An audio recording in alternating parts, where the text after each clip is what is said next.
Back in 2019, I purchased a MacBook Pro 16-inch with the Intel i9 chip, and that turned out to be a pretty big mistake because 10 months later, Apple announced their Apple Silicon with their M chips, and that essentially made my computer obsolete. While it's handled itself pretty well over the years, now, most days, it struggles, so it was time for an upgrade. Now, when you decide to invest money on something like a MacBook, it is a pretty big investment because they're not cheap, as we all know. So I figured whenever you're purchasing something like this, it would be fun to do an unboxing. I know these computers have been out for a little while now, but I think the excitement is the same for anyone. Oh, of course, yeah. Yeah. So I haven't really seen these in person, especially the Space Black. Hint, hint. That's the one that I got. And I invited Katerina because, well, this is sort of a family investment and I thought she could have a little fun with me and maybe also be my ASMR microphone. I'll try. So quickly, the specs. I decided to go with the M3 Max. And I struggled between getting the M3 Pro or the M3 Max, but in the end, the M3 Max made a little bit more sense. So let's quickly do this. Okay. Miss Microphone, if you will. How do I do this? I think you just hold it here.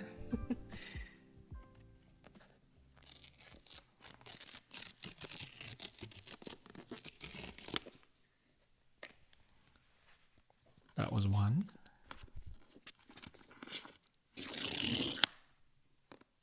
Nice. Now we'll flip this guy over. Put this right here. This is also a little BTS of people doing ASMR. I know. Ready?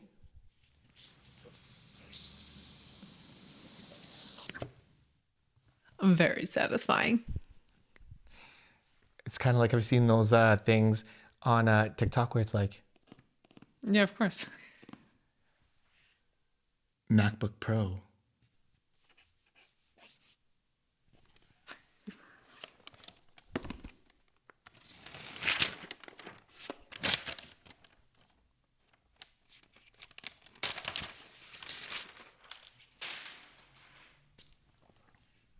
Ta-da!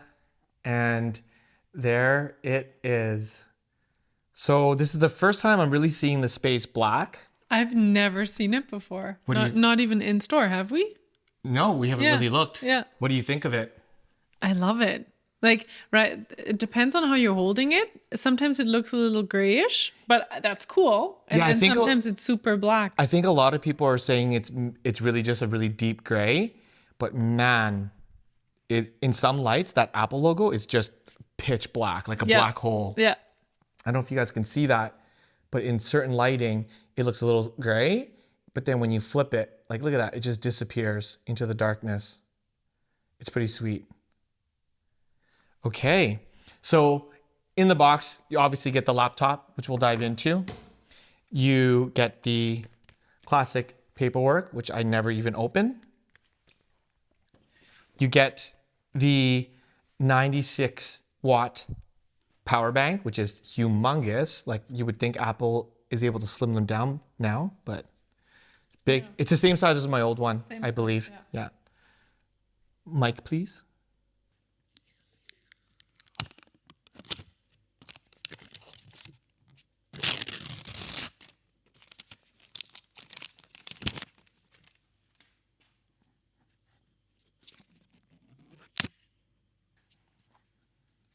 Power brick, pretty simple. And then now we are finally back to the braided MagSafe cable. And you have a black one. Is it called MagSafe or what is it called? Mm-hmm. MagSafe, yeah. MagSafe, yeah, that's right. All right.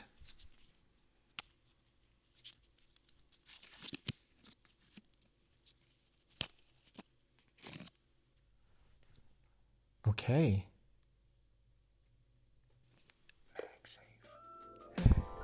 Okay, so you get this beautiful MagSafe cable, which I haven't really seen before. Kind of just messed that up. And I also didn't realize that depending on the color of the computer, they have a different color. Yeah, they're matched now. I think they started doing this with the M1 chips. Yep. So USB-C, MagSafe, matched colors.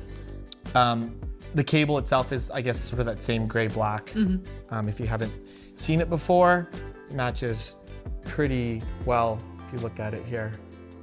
You saw in that intro that I said the 2019 MacBook Pro was the biggest mistake I did when I bought it. And to be honest, it kind of was.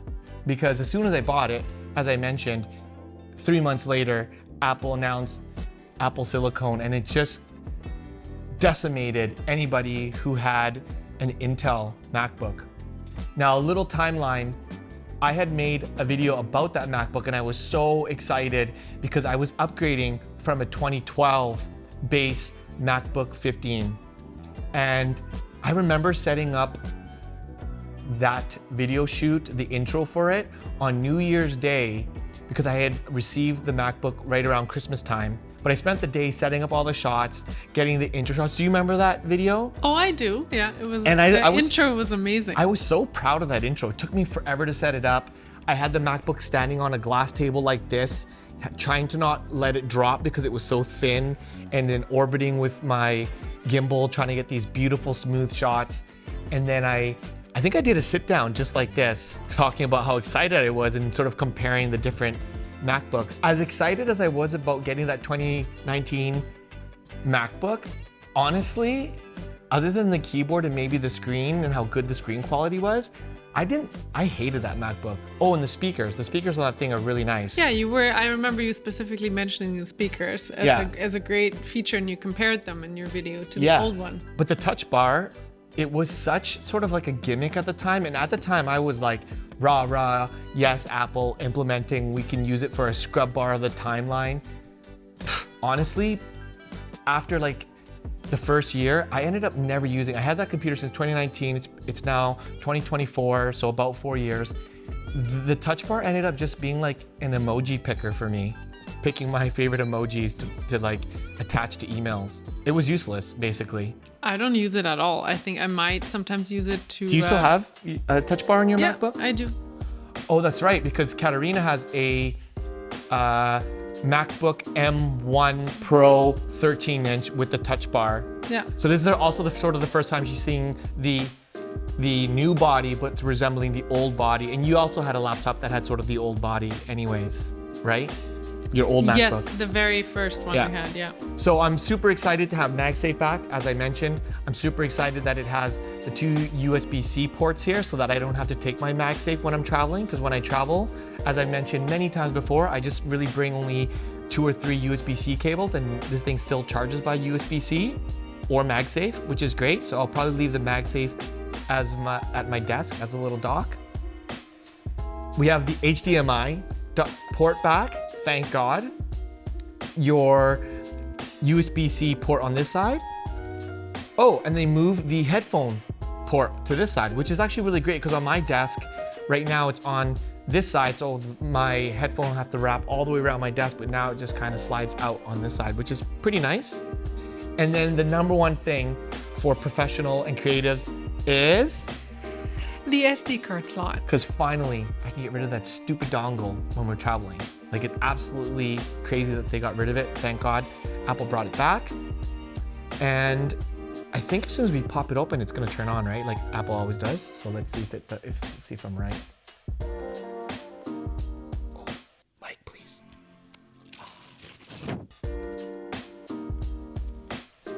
And that's pretty much it. I think the keyboard is gonna be nice. Like, I think they've kind of kept that same keyboard.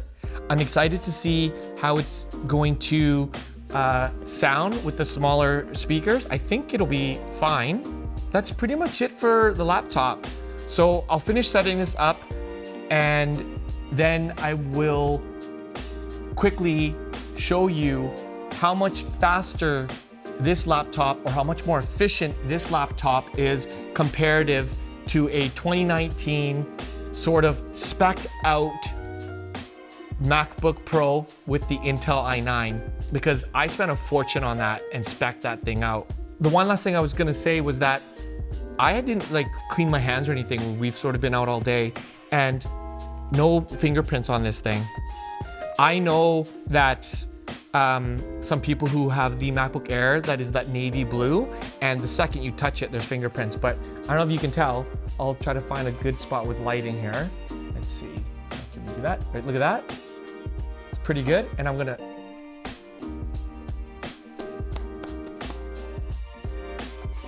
There you go. No fingerprints. Pass the fingerprint test. But that's pretty much it for this unboxing. Let's jump into the next part where I'll do some quick tests comparing my old laptop and this laptop, because I really couldn't find a lot of videos comparing the M3 Max to the Intel i9. But that's pretty much it. So we'll see you in the next segment. All right, so I have my new MacBook all set up, and I'm not gonna go into doing all the benchmark tests because there's already a lot of videos that show off how great this computer is with all the crazy numbers. And to be honest, there are many other creators and channels that do that better than I could do it. But what I want to know is how this new laptop will fit into my own workflow. And I just wanted to show some quick examples in this video to round everything off. Before we dive into that, let's just show my old laptop, which is the 2019 MacBook. And that's the space gray. I think that's what it was called. And now the black. So when there's light hitting them, they kind of look the same color, but when you take light away from them, you can definitely see that the space black is much more of a black. One thing I don't know if you can tell from here is that the Apple logo has gotten bigger on these new laptops. I think they went back to the size where, remember when the Apple logo used to glow? I think it went back to that size. Now, as far as weight goes, this one is listed at 1.6 kilograms, and I'm digging the 14-inch size. This thing, even though it was lighter than my 2012 MacBook, it's now feeling very big next to that, and it's listed at 2 kilograms. So there is a weight difference that you can sort of feel. I think it's just the overall sort of bulkiness that this feels like now to me. And then just for fun, here is the classic silver color in the 13-inch and then the black. So this is what they look like next to each other, and some light, and then sort of in the dark. There's that. Okay, so what I'm gonna do is I'm going to load up a project that I have on a Samsung T7 Shield, and I'm going to see how it runs. Now, this specific project that I'm loading up is a pretty big one. It was shot on 2 different FX6 cameras. There was also a smaller FX3, and then there was some BTS footage that was being shot on the A7S3. All the footage from the FX cameras were in S-Log, and all the footage from the A7S3 was shot in S-Cinetone. So this computer's already taking forever just to pull this thing up. And yeah, so as you can see, it's a pretty big timeline, lots of different cameras and angles. There is an adjustment layer with the S-Log conversion LUT. There is a creative LUT, and then there's a color curve and also a wheel just to kind of dial out all the colors. I have everything on optimized, better quality. None of it is rendered out at all. So as you can see, as I scrub through, it's not like the smoothest scrub, but it's not bad.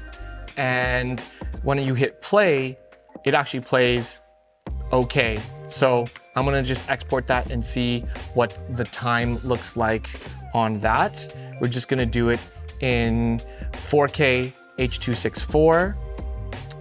And I'm gonna export it to the Samsung T7 Shield, and we'll pull up the stop clock. and go. And I'll probably cut away from this scene just so I'm not wasting your time. That 3-minute video completed in 2 minutes and 15 seconds, and it wasn't pre-rendered or any of that stuff. All right, so let's try the same test with the new MacBook. All right. One thing I will say is the fans kicked on very heavily on the 2019 while it was doing the export, and it, it's still flying away, as I always say about that computer. Now, I can definitely see that the screen is much smaller, but it doesn't bother me. I usually use my big monitor anyways, and when I'm doing editing on the go, that's just something I'll have to get used to. But again, see here, now when I'm scrubbing through this at full quality, it's just flying through the timeline, and like there's no stalls. Like when you stop, the footage is where it needs to be, like instantly. So, and then when you go to do a playback, it's the same, works really, really, really smooth. So let's just do a quick export on that. Same thing, H.264, 4K, and 3, 2, 1. Okay, so the new computer sliced through that like butter, 53 seconds versus 2 minutes and 15 seconds. So over time on larger projects, I have some videos that run, 17, 20, 30 minutes. That's gonna be a huge time savings. The other advantage that I wanted to test with this new machine is that I've always wanted to switch to shooting in the high efficiency codec, which is the H.265 or XAVC-HS on Sony cameras. And from what I've read, and there is a debate about it, but potentially you can get better quality with that codec. And the second thing is that you can get better quality at smaller file sizes. So I want to see what that is like. Typically, you need a really powerful machine to edit that footage. I went out and shot a test scene, and it is not on proxies because normally you have to use proxies. And the footage was shot in S-Log3 from my Sony a7 IV. There is a conversion LUT to Rec 709. There is a creative LUT, there's curves and wheels. And as you can see, it plays back really smooth. Like there's no stuttering whatsoever. Even when you're scrubbing for a clip, it's just super, super smooth. So I am going to export this out and let's just see what that looks like. It is in 4K and let's see. This clip is only a 1-minute clip essentially. So I'm gonna pull this up so I can stop it when it's ready. Okay, that was like 18 seconds. I don't know if you can see that. So 18 seconds was the time on this one. And now I'm just gonna do the same thing on the 16-inch. So this one here, same thing, didn't make any proxies. Surprisingly, it's scrubbing okay, but it's definitely not smooth. Like this footage is just running through it so smoothly. This footage is definitely stuttering a little bit, but it's workable. And when you pick a clip, oh, it's just super choppy, like it's skipping frames. But again, not the worst thing in the world. It is definitely usable. So I want to see what the export is like on this one here. This is actually handling not too bad. I'm a little bit more surprised by this old Intel than anything. The biggest thing is this thing gets so hot when you're editing. The battery life is terrible. It was at 25% and now it's already gone down to 13%. Okay, so here it is 46 seconds. So there you go. I mean, this computer still holds up quite well in the really, really big projects with tons of layers and multicams and all the different color grades. It does struggle. I'm excited to report back once I dive into a really big editing job and sort of doing an update on how much time savings this will give me. In the end, these new M MacBooks are definitely better. For anyone who has an Intel i9, if you don't have it in your budget quite yet to update, clearly you saw that it can handle some of that footage from H.265. The time savings is fairly significant, especially if you need to put out a lot of content quickly. I hope that this video gave you a little bit of insight on what it's like to go from an Intel MacBook to an M MacBook, which is the M3 Max. And that's pretty much it. Okay, wait. Before you go, one of the things that was super important that I forgot to mention is that whenever I was editing from my old computer, I would always have to make proxies to have a smooth editing session. And sometimes when you're working on projects and there are 300-400 clips, that takes a super long time and such a waste of time. And with this one, what I love is that I can just dump the footage in. I don't have to make proxies and I can just dive right into the edit right away. Such a huge time saver. So thank you for watching. Share this with someone who you think will find it useful. If you like this video, please like, consider subscribing, and we'll catch you in the next one. So live passionately and stay inspired. Bye.